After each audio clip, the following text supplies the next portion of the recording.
Baik, Bismillahirrahmanirrahim. Assalamualaikum warahmatullahi wabarakatuh. Alhamdulillah, salatu wassalamu ala rasulillah wa ala alihi wa ashabihi wa man tabi'ahum bi ihsanin ila yaumil qiyamah. Amma ba'd. Wa qala Allah ta'ala fil Qur'anil Karim, a'udzu billahi minasyaitonir rajim. Bismillahirrahmanirrahim. Ya ayyuhalladzina amanu taqullaha haqqa tuqatih wa la tamutunna illa wa antum muslimun. Wa qala Allah ta'ala fi akhiril ayah, wa idza sa'alaka 'ibadi 'anni fa inni qarib ujibu da'watad da'i idza da'an falyastajibu li wal yu'minu bi la'allahum yarshudun. Wa qala Rasulullah sallallahu alaihi wasallam, ad-du'a'u silahul mu'min wa imaduddin wa nurus samawati wal ard. Shadaqallahul azim wa shadaqa rasulul karim wa rahmala dzalika minasyahidin. Alhamdulillah, santri-santri yang dirahmati oleh Allah Subhanahu wa taala, kita pada hari ini sudah memasuki Ramadan ke berapa ini? 10 ya. Sahih, Ramadan ke-10 atau ke-11? 10 ya. Ya, alhamdulillah. Yakin 10. Awal Ramadan itu tanggal berapa kemarin? Tanggal 1. Berarti ini sudah fresh ini ya. Sudah bangkit dari minal zulumati ilan nur. Nah, itu.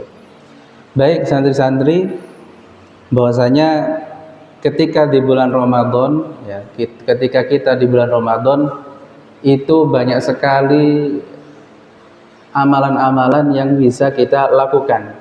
Tentu kita sebagai santri ya, sebagai santri itu sudah tidak asing dengan amalan-amalan akhirat. Baik itu baca Quran ya, qiyamul lail, berdoa kepada Allah dan lain-lainnya, bersedekah dan lain-lainnya. Akan tetapi ya, kita ingin lebih mengetahui dan lebih bisa memahami apa sih amalan-amalan dan apa rahasia-rahasianya dari amalan yang kita perbuat. Jangan-jangan kita melakukan amalan, melakukan sesuatu, akan tetapi tidak tahu maksud dan tujuannya, tidak tahu resep-resep rahasianya, tidak tahu hikmah-hikmah yang ada di balik amalan-amalan yang kita kerjakan.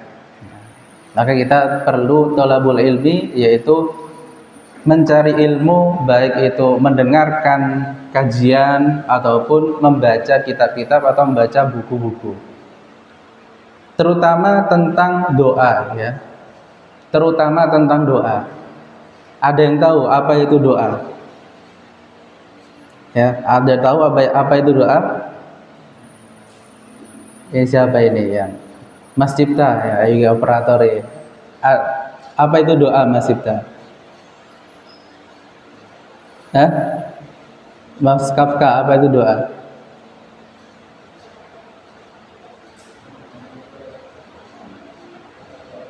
Memohon ya, memohon atau meminta. Di surat Al-Baqarah ayat 186 Allah berfirman, a'udzu billahi minasyaitonir rajim, bismillahirrahmanirrahim, wa idza sa'alaka ibadi anni fa inni qarib. Apabila hamba-hambaku bertanya kepadamu wahai Nabi Muhammad tentang aku, sesungguhnya aku itu dekat. Ini kata Allah.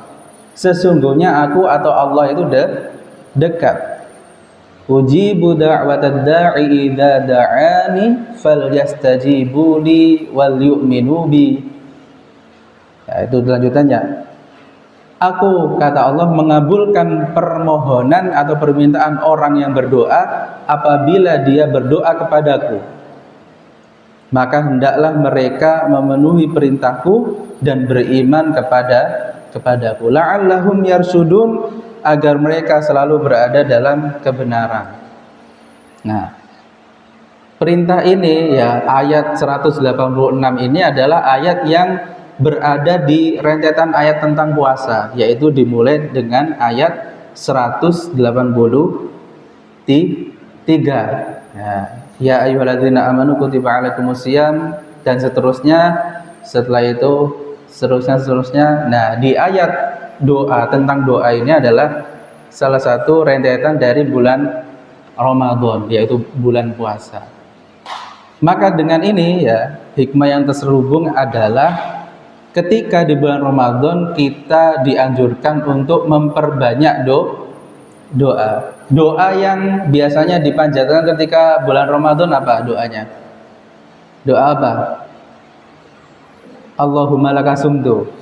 Ya. Biasanya kan itu ya. Doa yang paling sering antum panjatkan apa?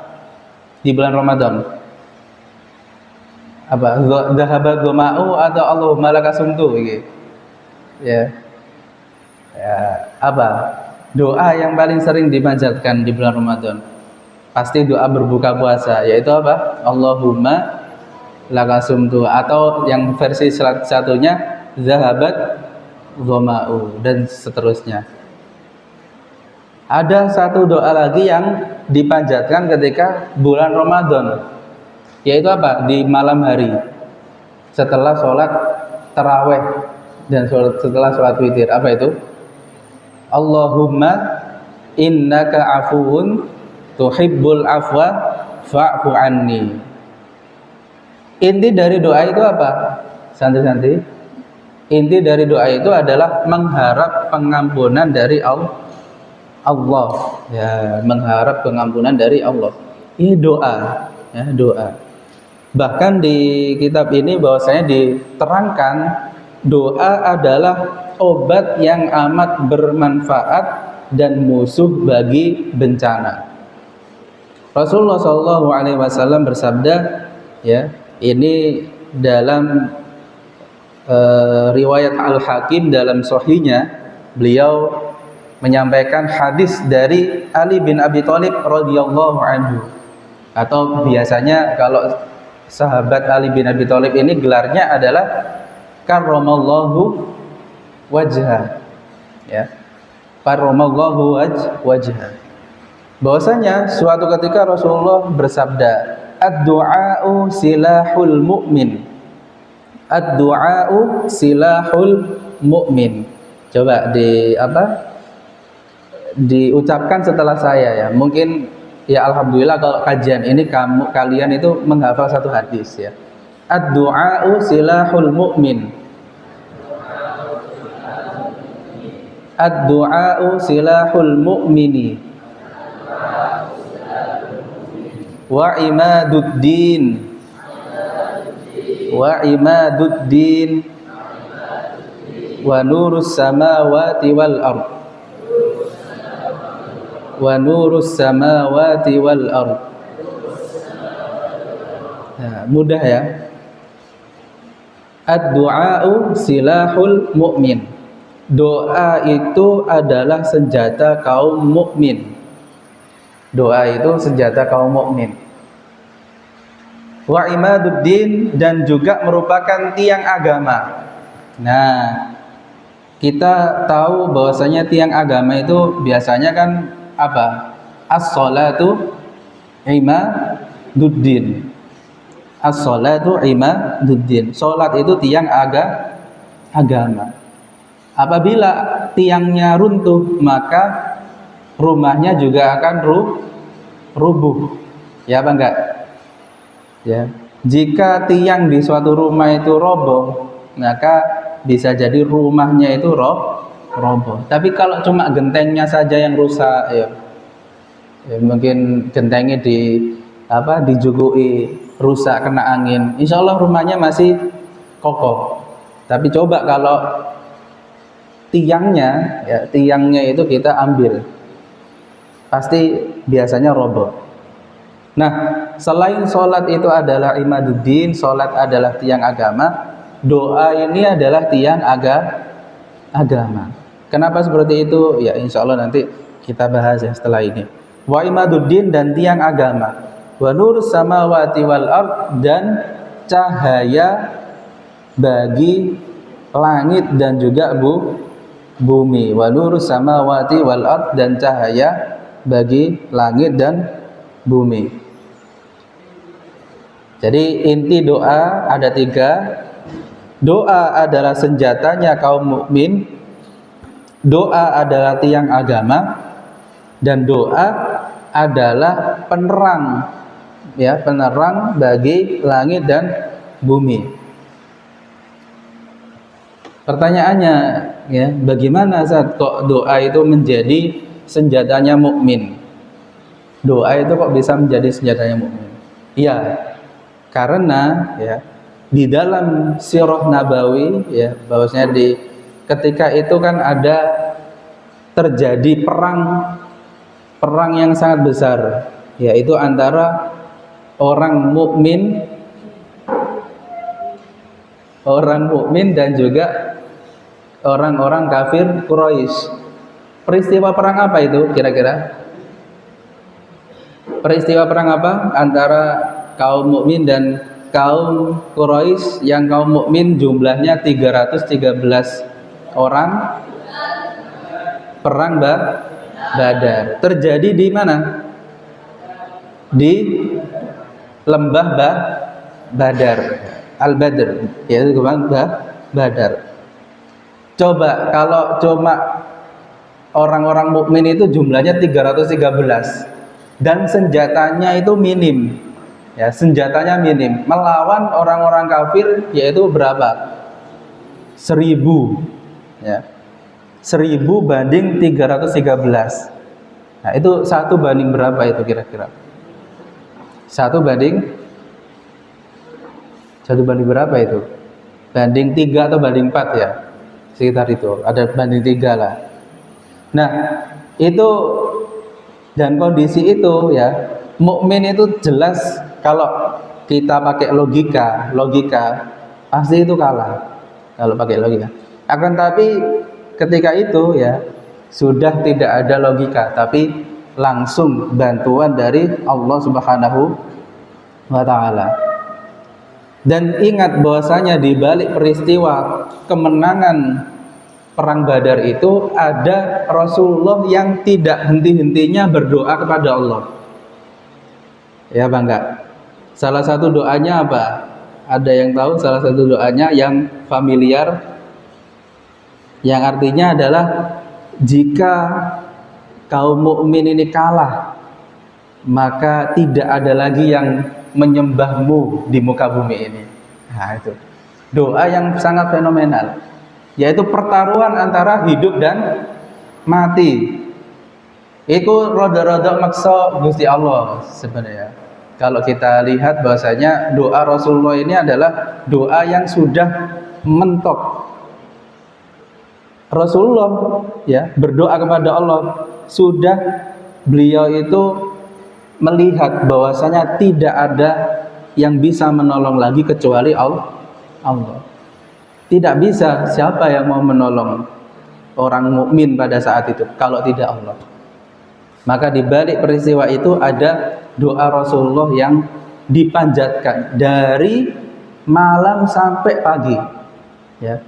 Rasulullah itu berdoa terus.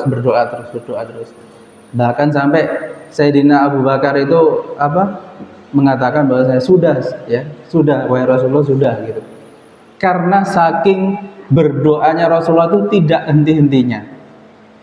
Ibaratnya sampeyan ya, mari sholat tarawih, doa terus di masjid sampai sahur. Kira-kira kuat apa enggak? Ya. Nah, kenapa Rasulullah seperti itu? Ya, karena kecintaan kepada Allah dan ketergantungan kepada Allah itu sudah mutlak. Sudah tidak ada lagi bantuan dari selain Allah. Perjuangan umat-umat muslim pada saat itu, orang-orang yang beriman, itu hanya sebagai wasilah. Tapi yang murni yaitu pertolongan dari Allah Subhanahu wa taala. Wa imaduddin, dan juga doa itu adalah tiang agama. Bahwasanya sahabat Sayyidina Umar radhiyallahu anhu itu mengatakan bahwasanya yang artinya aku tidak takut doaku itu tidak dikabulkan oleh Allah. Akan tetapi aku takut bahwasanya aku sudah tidak berdoa lagi kepada Allah. Nah, ini pentingnya kita harus mudawam, harus sering-sering berdoa kepada Allah. Dikatakan ketika salafus soleh, ya, orang-orang soleh terdahulu, sampai apa? Garam saja, garam kalau di dapur rumahnya itu habis, mereka itu minta kepada Allah. Ya Allah, saya minta garam. Nah, bayang no. Kira-kira antum pernah nggak minta Allah, ya Allah saya minta cilok? Ya enggak. Apa ketika ngelihat temennya beli pentol Cak Supri gitu, doa kepada Allah, ya Allah saya pengen pentol Cak Supri gitu. Semakin kita berdoa kepada Allah, itu adalah tanda ketergantungan kita kepada Allah semakin besar. Kalau kita sudah jarang doa kepada Allah, ya, merasa diri kita itu sudah mampu melakukan segala sesuatu, nah ini patut kita harus jauhi hal-hal seperti itu. Misalnya antum pengen hafal Quran, ya, mengandalkan otaknya saja, mengandalkan akalnya, sudah merasa saya itu hafalannya kuat, saya itu ini, saya itu. Maka apa? Maka hal-hal seperti ini tidak diperkenankan. Suatu saat dia akan oleng, ya. Suatu saat dia akan bosan kalau tidak bergantung pada Allah Subhanahu wa taala. Wa nuru samawati wal ard, dan juga cahaya bagi langit dan juga bumi, serta cahaya langit dan bumi. Doa, ya, doa. Doa ini kita kalau berdoa mungkin ini tidak terlihat nur, yaitu cahayanya. Akan tetapi di alam gaib cahaya-cahaya ini terlihat oleh orang-orang atau oleh makhluk-makhluk yang bisa melihat doa tersebut. Ini mencahayai yaitu langit dan bumi. Baik, sampai sini paham ya kira-kira. Nah, kita lanjut bahwasanya Al-Hakim meriwayatkan di dalam sahihnya dari Aisyah radhiyallahu anha, ia mengatakan bahwasanya Rasulullah shallallahu alaihi wasallam bersabda, la yughni hadarun min qadar. Sikap waspada tidak mampu menolak takdir. Nah, ingat ya, la yughni hadarun min qadar. Sikap waspada tidak mampu menolak takdir. Maksudnya apa? Gampangannya gini ya, contohnya. Kalian sepeda motoran di jalan. Ada cerita teman saya itu mengatakan gini, "Dayo, aku loh wingi-wingi ku sepeda motor ngebut-ngebut terus, tapi gak tahu tiba. Satu kali saya itu sepeda motorannya pelan, pengen santai. Ternyata pas pelan itu saya jatuh." Nah, ketika apa? Ketika waspada. La yuni hadarun min qadar.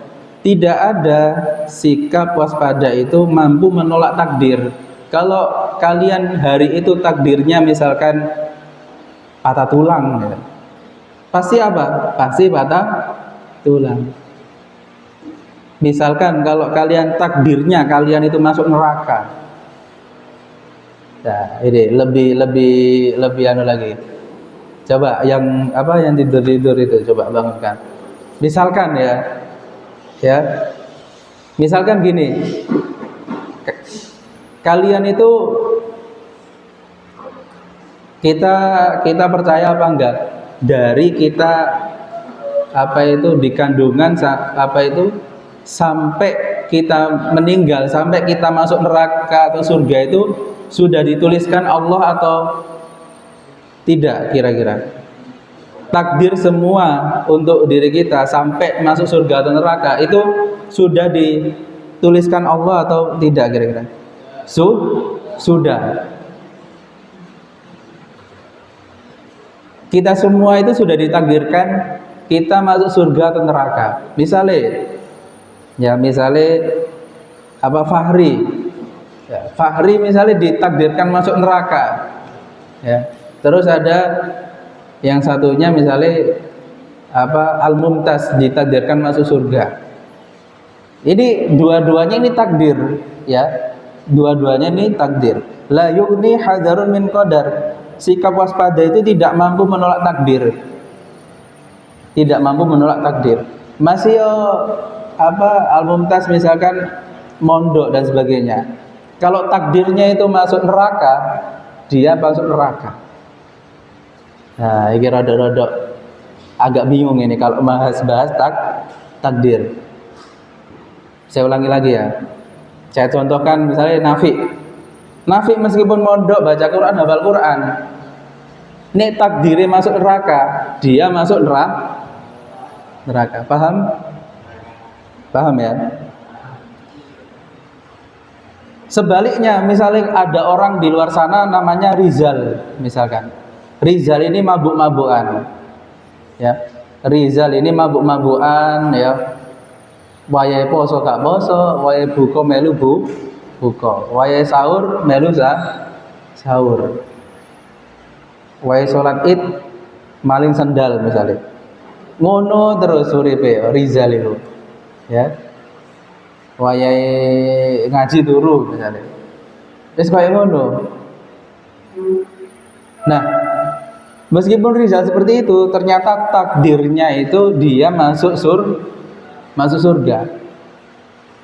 Maka ada suatu saat nanti dia ketika di akhir hidupnya dia bertobat dan melakukan amalan perbuatan surga, yaitu taat kepada Allah, sudah tobatan nasuha, maka ketika dia meninggal dia masuk surga. Sebaliknya seperti tadi, misalkan mohon maaf ya, ini sekedar contoh.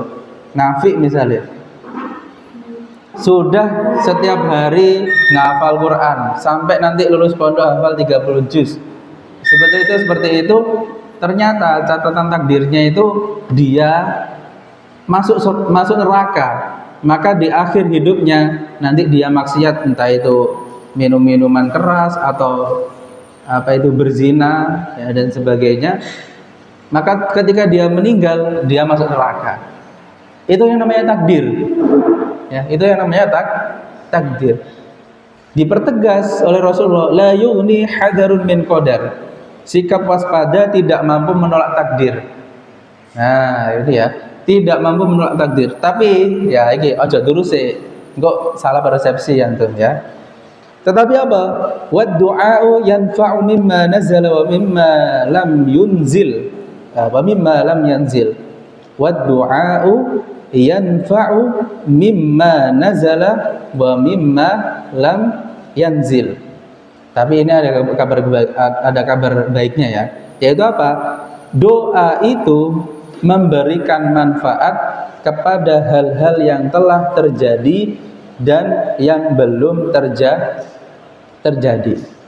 Wa innal bala'a la yanzilu fayalqahu du'a'u faya'talijani ila yaumil qiyamah. Pada saat musibah itu turun, doa segera menghadapinya. Keduanya saling bertarung hingga tiba hari kiamat. Nah, ini antara takdir buruk kita dengan doa kita itu saling bertarung. Ya. Bertarung ini hingga tiba hari kiamat. Jadi doa kita itu memerangi takdir buruk kita, yaitu musibah. Sampai apa? Sampai tiba hari kiamat. Maka dari itu kita harus berdoa terus-terusan ini. Makanya Rasulullah itu kan selalu mendoakan apa? Doa yang dicontohkan Rasulullah. Allahumma inna nas'aluka husnal khatimah wa na'udzubika min su'il khatimah. Doa-doa itu Masya Allah itu ternyata ketika kita berdoa kepada Allah, kita itu sebenarnya meminta kepada Allah supaya Allah itu meridhoi kita, supaya Allah ridho kepada kita. Jangan-jangan kita itu ditakdirkan di awal penulisan ketika mau diciptakannya dunia dan seisinya ini, jangan-jangan kita ditakdirkan ini masuk neraka. Jangan-jangan seperti itu. Makanya dengan kita selalu memohon kepada Allah, berdoa, maka apa? Maka itu doa itu adalah supaya Allah meridhoi kita untuk memasukkan kita ke dalam surga. Nah itu. Jadi itu tentu ini adalah kita ikhtiar untuk apa? Untuk meminta kepada Allah. Disebutkan juga dalam kitab yang sama dari Ibnu Umar radhiyallahu anhu bahwasanya Nabi bersabda, "Ad-du'a'u yanfa'u mimma nazala wa mimma lam yanzil. Fa'alaikum ibadallah bid-du'a." Nah, ini. Doa akan memberikan manfaat terhadap apa yang telah terjadi maupun yang belum terjadi. Nah, paham ya? Doa akan memberikan manfaat terhadap apa yang telah terjadi maupun apa yang belum terjadi. Oleh karena itu, hendaklah kalian semua berdoa, wahai hamba-hamba Allah. Kalian pernah istighfar apa enggak? Istighfar itu termasuk doa apa enggak? Istighfar itu termasuk doa apa enggak? Astagfirullah, astagfirullah, astagfirullah. Astagfirullah itu artinya apa? Saya artinya apa astagfirullah? Hah? Mas Cipta, apa astagfirullah artinya apa? Hah? Astagfirullah. Masa gak ngerti astagfirullah? Bedino astagfirullah iki. Astagfirullahaladzim, astagfirullahaladzim. Astagfirullah masa karo? Astagfirullah adalah saya meminta ampun kepada Allah. Saya meminta ampun kepada Allah. Saya meminta ampun kepadamu ya Allah gitu. Maka Allah menjawab apa kalau Allah mengampuni? Ya? Apa?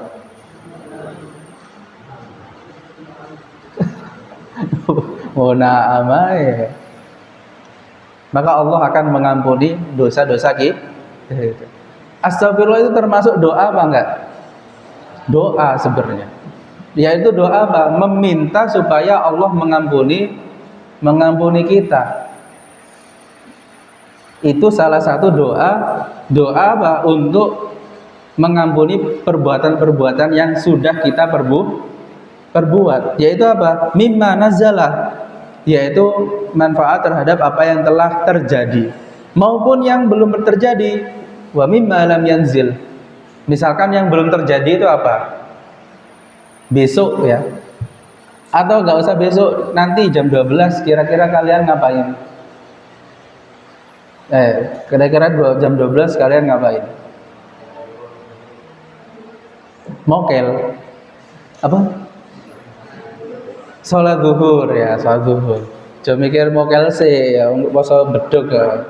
Enggak boleh itu. Wis niate elek ya, kate mokel nggih apa? Nah, wa mimma lam yanzil, dan juga doa itu ada manfaatnya terhadap sesuatu yang belum terjadi. Yang belum terjadi itu berarti 1 jam mendatang atau beberapa menit mendatang, itu yang belum terjadi. Atau 1 tahun 2 tahun mendatang. Ya. Makanya kalian pasti punya apa? Pasti punya cita-cita. Iya apa enggak? Pasti punya cita-cita. Coba angkat tangan yang cita-citanya jadi polisi, angkat tangan. Tidak ada. Ya, mohon maaf Bapak polisi, ini enggak ada ya santri-santri yang pengen jadi polisi. Jadi tentara, angkat tangan. Ya, mohon maaf Pak Prabowo, enggak ono sing pengen jadi ini ya, tentara. Yang pengen jadi ustadz, angkat tangan. Jadi ustadz. Satu. Mas Nafi. Wis itu toh, yang pengen jadi pengusaha. Nah, banyak ya. Pengusaha kan banyak ya benar banyak. Yang pengen jadi guru. Enggak ono. Oh aduh, Mumtaz. Guru apa Mumtaz? Guru agama apa? Agama Islam. Ya.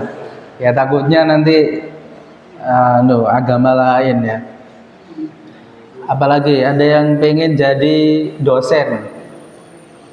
Nah, dosen nggak ada ya dosennya. Itu semuanya cita-cita ya.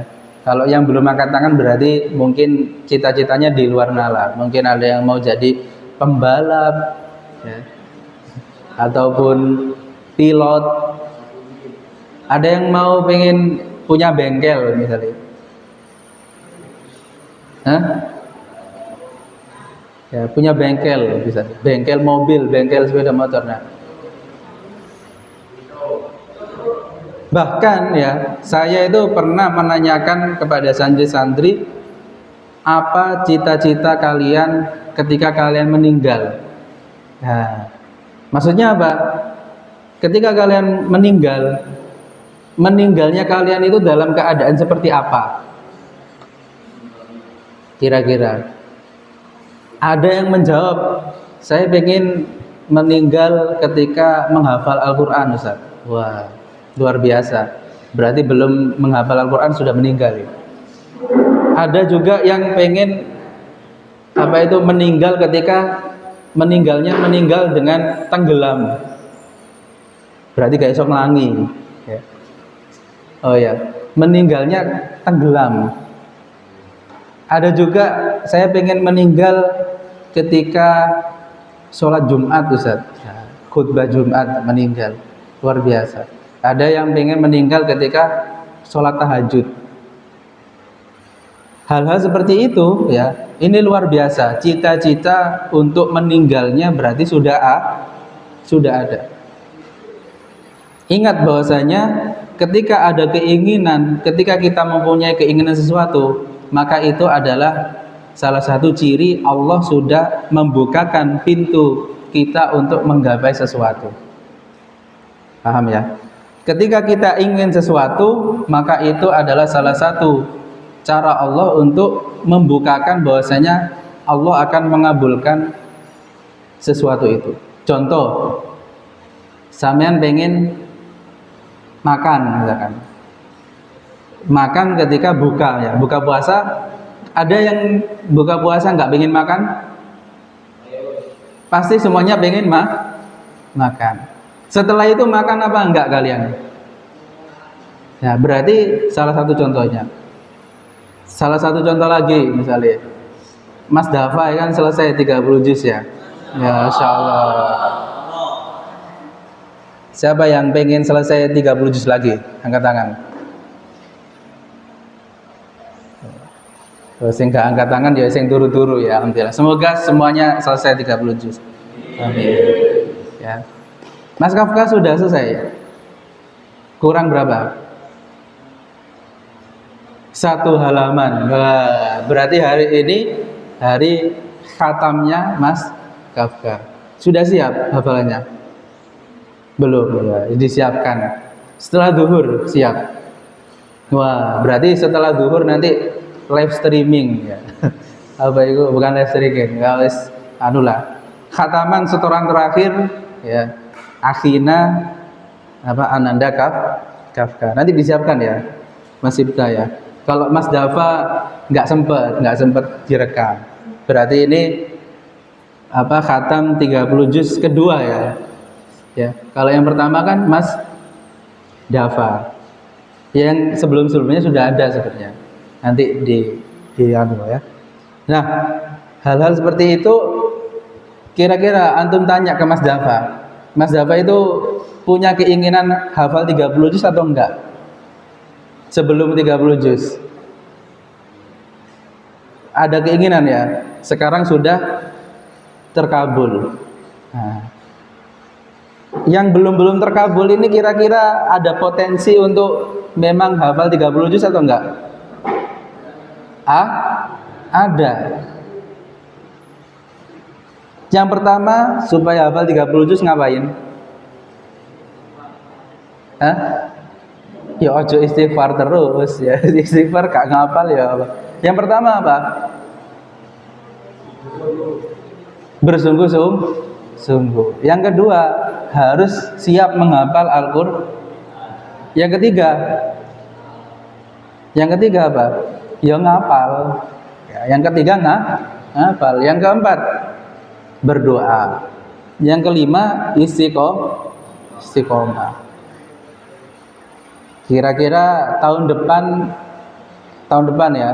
Tahun ini kira-kira ada yang 30 juz?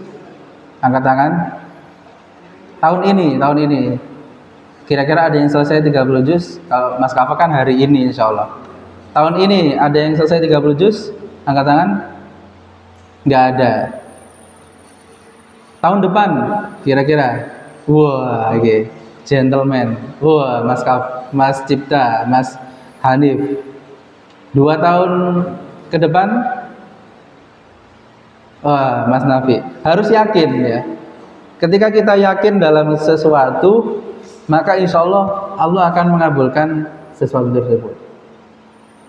Saya tuh dulu punya list keinginan. Dan ternyata keinginan yang saya catat itu masih ada bukunya, masih saya simpan. Buku kecil ya, segini kayaknya. Agak besar sedikit lah, yang motifnya bunga-bunga itu. Bunga-bunga, kembang-kembang. Nah, itu ada di halaman pertama, itu ada keinginan-keinginan saya. Di usia 25 tahun saya ingin ini. Dan ternyata tulisan saya itu alhamdulillah ya. Binikmatillahi itu bahkan dikabulkan sebelum usia 25. Sekarang saya kan 25, mau 26. Dan alhamdulillah mungkin beberapa tulisan cita-cita yang lain itu ternyata dikabulkannya di usia 25 atau lebih sedikit. Percaya apa enggak kalau itu dikabulkan? Percaya. Dan itu tidak hanya saya yang mengalami, tapi ustadz-ustadz kita, guru-guru kita itu punya cita-cita yang mulia, yang sudah cukup hanya kita dan Allah saja yang harus mengetahui. Hanya kita dan Allah yang mengetahui. Di pertemuan yang sebelumnya saya pernah mengatakan bahwasanya doa itu pasti dikabulkan. Doa itu akan dikabulkan. Nah, doa itu akan dikabulkan kecuali apa? Ada penghalangnya. Yang pertama, penghalangnya adalah dosa. Pertama, penghalangnya adalah dosa, kemaksiatan. Yang kedua, salah satu penghalang doa dikabulkan itu adalah memutus tali silaturahim. Nah, hati-hati. Yang musuhan sama temennya, yang itu tidak baikan sama temennya, ini bisa menjadi penghalang kita untuk dikabulkannya doa. Lapo ya kok aku kok ngafalno kok angel men iki. Padahal aku ini lho gampang. Iki kok wangel, ya Allah kok wangel. Tibake musuhan ambek kancane. Tibake masih ada dendam dengan temennya. Ternyata masih jengkel dengan ustadznya. Ya Allah, ustadz iki lho nangeni dar. Ini gak ngono kan gak tangi, ya enggak.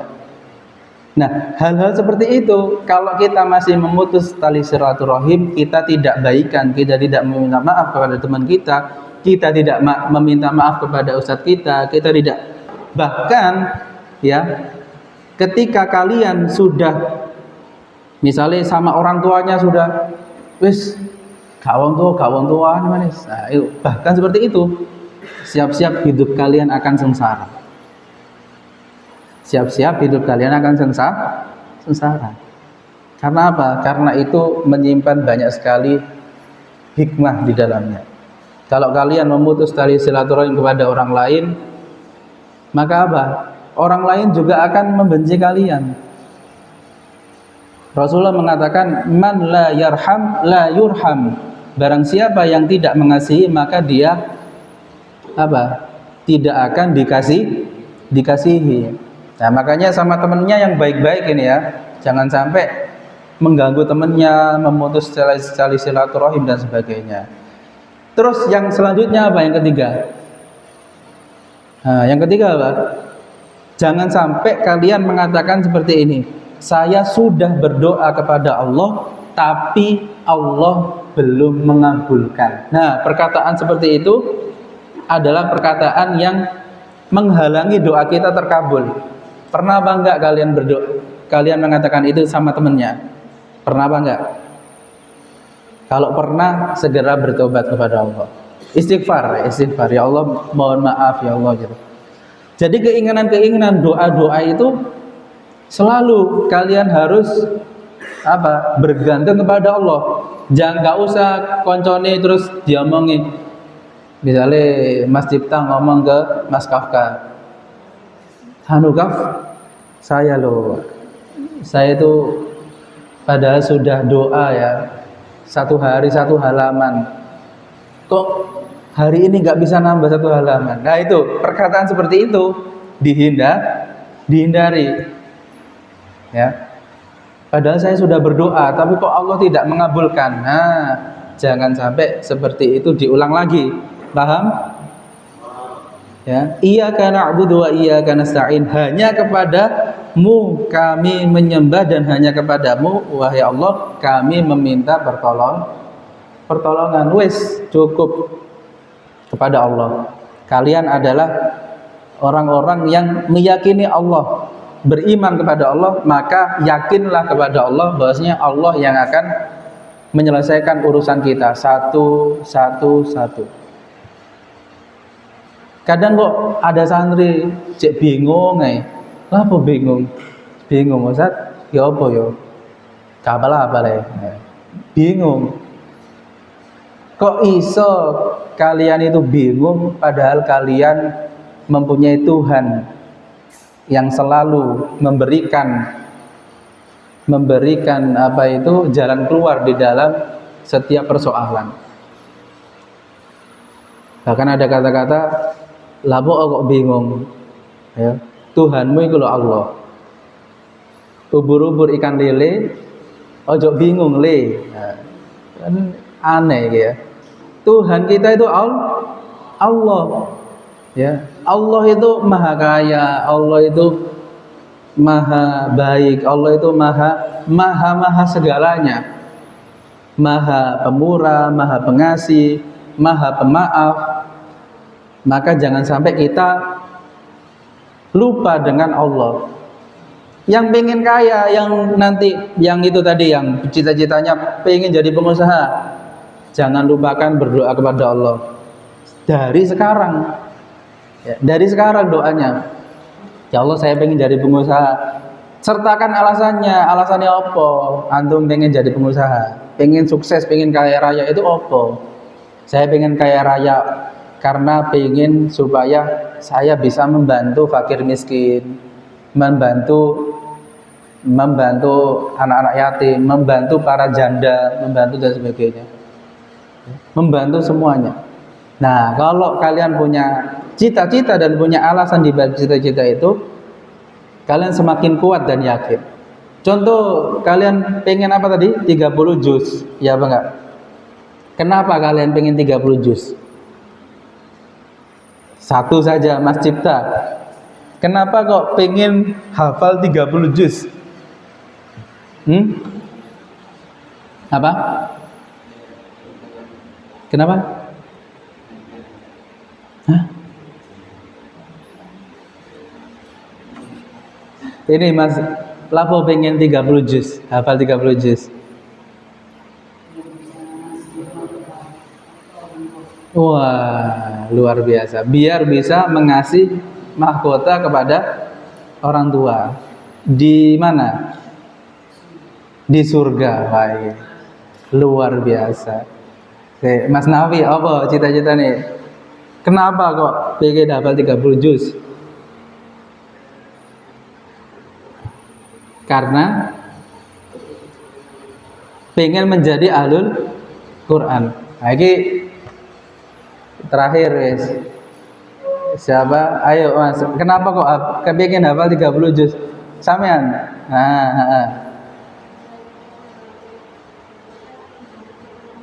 Membahagiakan orang tua. Ini cita-citanya mulia semua ya.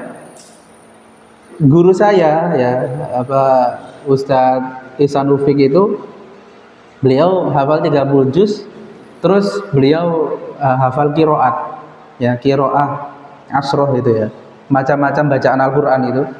Nah beliau itu ngomong gini, ya sama pada saat itu saya ditanya Mas Abdul Malik, kenapa kok hafal Quran? Pengen hafal Quran kenapa? Pengen membahagiakan orang tua. Nah ini persis ya. Ada lagi yang pengen ini, pengen itu. Jawabannya beliau apa ketika itu, Ustadz Ihsan? Ngomong simple. Saya itu kenapa kok pengen hafal Quran? Karena pengen ngaji setiap hari. Nah, karena pengen ngaji setiap hari. Bayangkan kalau kalian tidak hafal Quran, apakah kalian setiap hari ngaji? Orang-orang di luar sana yang tidak hafal Quran, kira-kira setiap hari ngaji apa enggak? Belum tentu enggak. Tapi bagi orang yang hafal Quran, maka deres ngaji setiap hari, murojaah setiap hari itu adalah keharusan. Nah, ini nasihat bagi saya sendiri dan antum semua, bahwasanya kalau kamu siap untuk menjadi ahlul Quran, menjadi penghafal Al-Quran, maka harus siap setiap hari menyisahkan waktunya, membuat waktu untuk duduk bersama Al-Quran. Kira-kira siap? Sing jadi pengusaha, mari subuh ngaji murojaah dapat 2 juz 3 juz, setelah itu bisnis ya. Oke atau tidak? Pas zuhur, sholat zuhur dulu, ngaji dulu setelah zuhur. Setelah itu apa? Setelah itu telepon dengan partner bisnis. Assalamualaikum Pak. Waalaikumsalam. Ya, insya Allah nanti jam 1 kita makan siang ya di Hotel Haris. Ini saya sudah pesankan makannya. Kita meeting dulu dari jam 1 sampai jam 2. Nah, setelah itu kita break. Nanti setelah asar saya mau ke London Pak gitu. Nah, itu. Keren atau tidak? Keren. Dan saya punya kenalan orang-orang seperti itu. Pagi itu di Jakarta, sorenya sudah di Belanda. Ya coba, ngeri apa enggak itu? Dan beliau luar biasa, membantu pesantren, membantu orang-orang anak-anak yatim, pesantren. Ternyata, nah ini ya, untuk yang mau jadi pengusaha, selain doa, kalian harus punya ladang sedekah. Paham?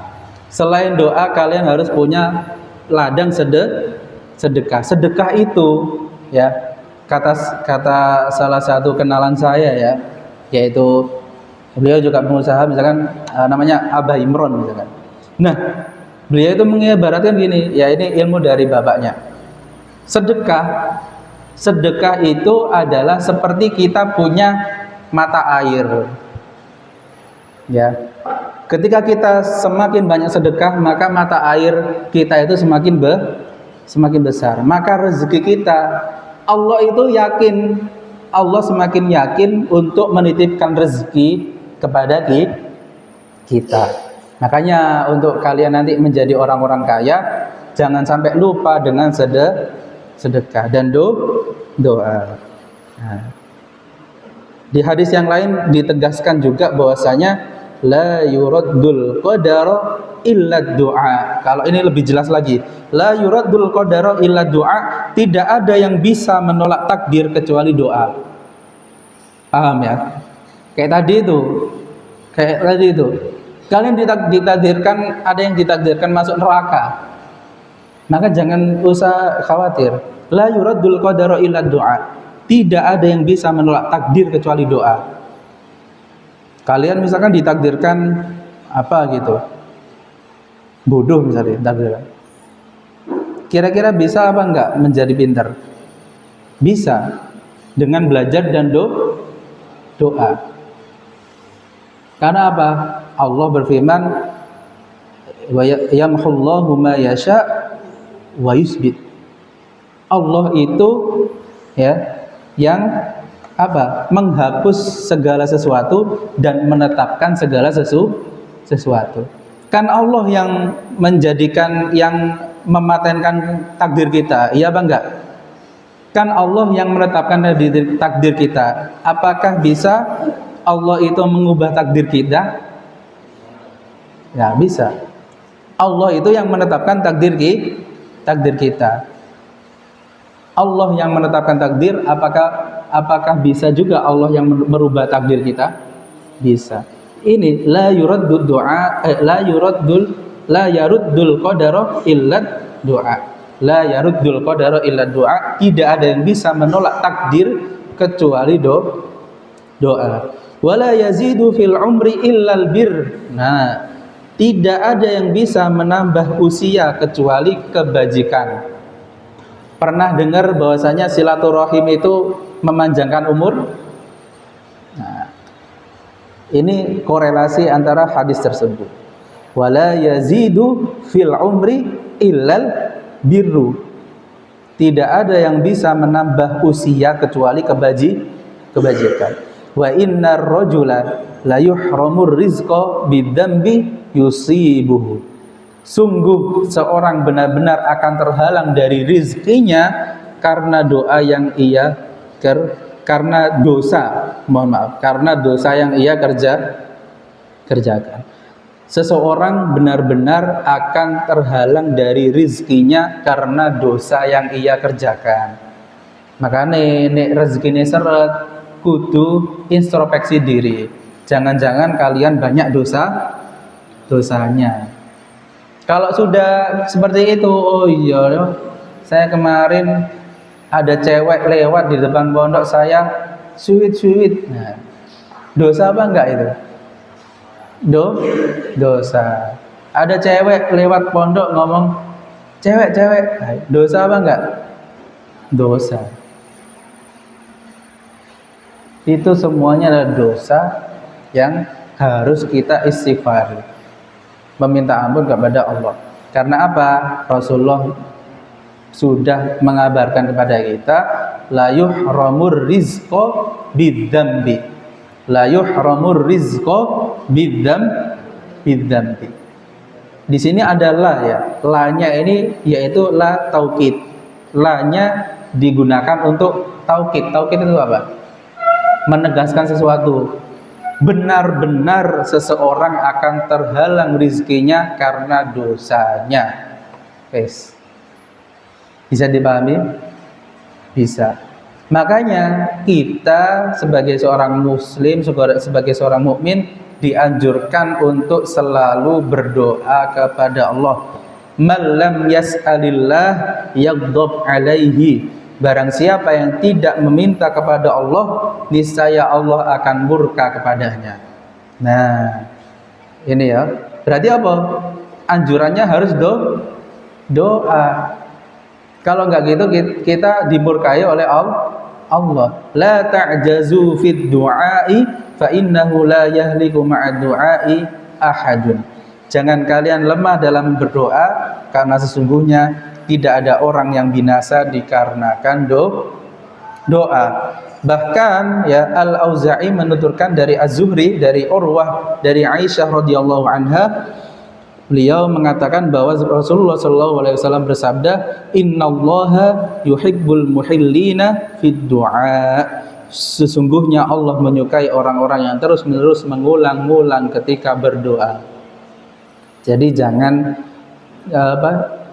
kaget kalau ada ustadz atau orang yang mengulang-ulang doanya. Doa-doaiku aja yang diucapkan. Ya Allah saya pengen hafal Quran, ya Allah saya pengen hafal Quran, ya Allah saya pengen hafal Quran.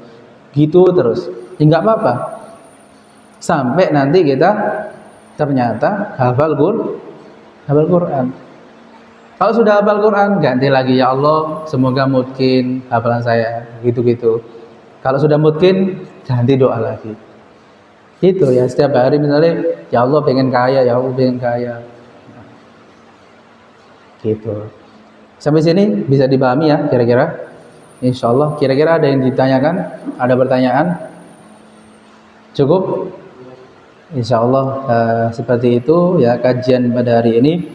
Semoga apa yang kita bahas kali ini bermanfaat untuk kita dan bisa kita praktekkan di setiap hari-hari kita. Amin ya rabbal alamin. Dan semoga kita menjadi hamba-hamba yang tidak bosan di dalam berdoa kepada Allah, dan semoga doa-doa kita dikabulkan oleh Allah Subhanahu wa taala. Amin ya rabbal alamin. Kita tutup dengan doa kafaratul majlis. Subhanakallahumma wa bihamdika asyhadu an la ilaha illa anta astaghfiruka wa atubu ilaik. Assalamualaikum warahmatullahi wabarakatuh.